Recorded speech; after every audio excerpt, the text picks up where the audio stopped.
The LPG Marketers Association has welcomed government's decision to lift the ban on new liquefied petroleum gas retail outlets, saying it will help their members to recoup some of the investment and boost consumption. Government is expected to meet National Petroleum Authority in September to finalize a cabinet memo on the lifting of ban on the construction of the new LPG outlets. Speaking to Joy Business, the Vice President of the LPG Marketers Association, Gabriel Kumi, said members of the association had already disagreed with government's decision to enforce the ban. Of course, he joins us via Zoom.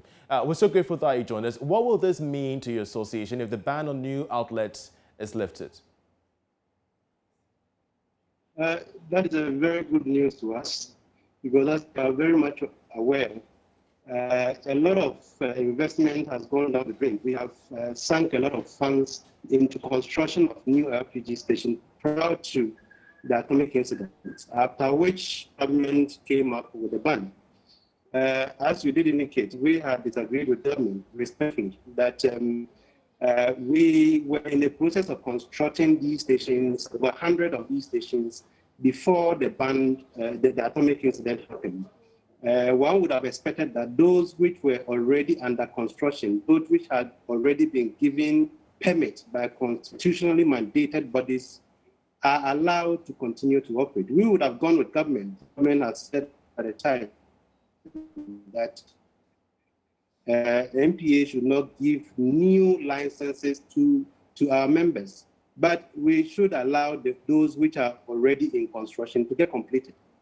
We did some work on those which are ongoing. We had a consultant who visited these stations and tried to cost the investment that has gone down, and he came up with a value of about 60 million Ghana cedis.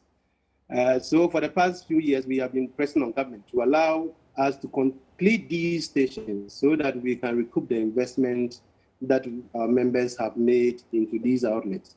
So this comes as a very welcoming news, and we are very grateful to government for seeing the need to ensure that these investments are recouped, because these investments were done by indigenous Ghanaians. You know, the LPG downstream is one of the few local industries that we have. If you're looking at participation, we have about 100% local content in terms of participation.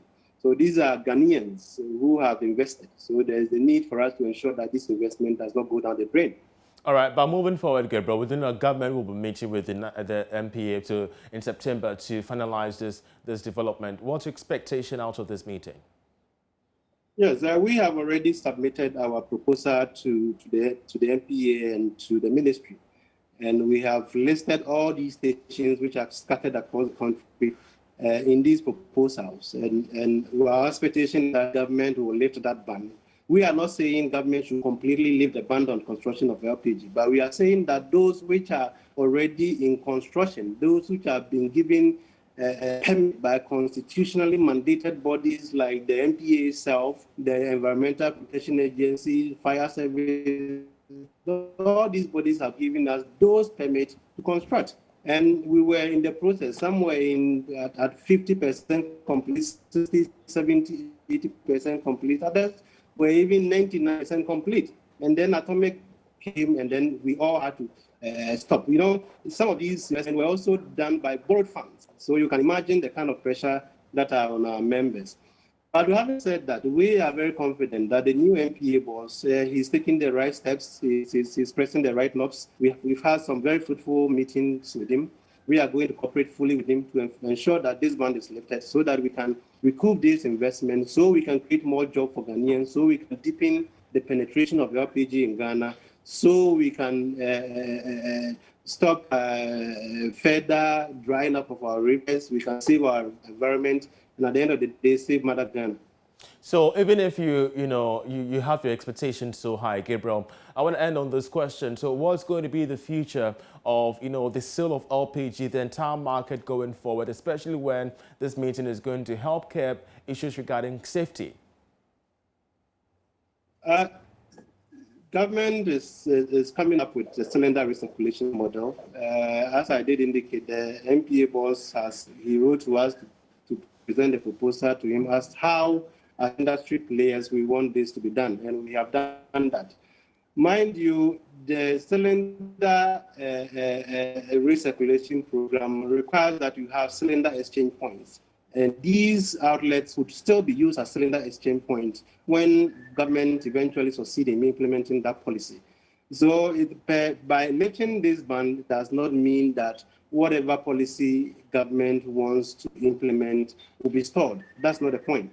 These stations are scattered across the country, over hundreds of them. We could still use them as cylinder exchange points when cylinder recirculation comes into force. But the most important thing is that these investments that have been made by our local indigenous Ghanaians.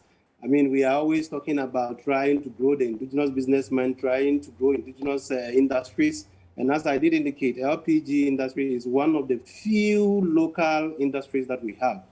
All the players in there, we have 100% Ghanaians who are doing this, who are operating in this space. So it's important that we don't allow over 60 million Ghana cedis, over $60 million, over $10 million to just go down the drain. All right. Gabriel, we're so grateful that you joined us. He's Vice President of the LPG Marketers Association.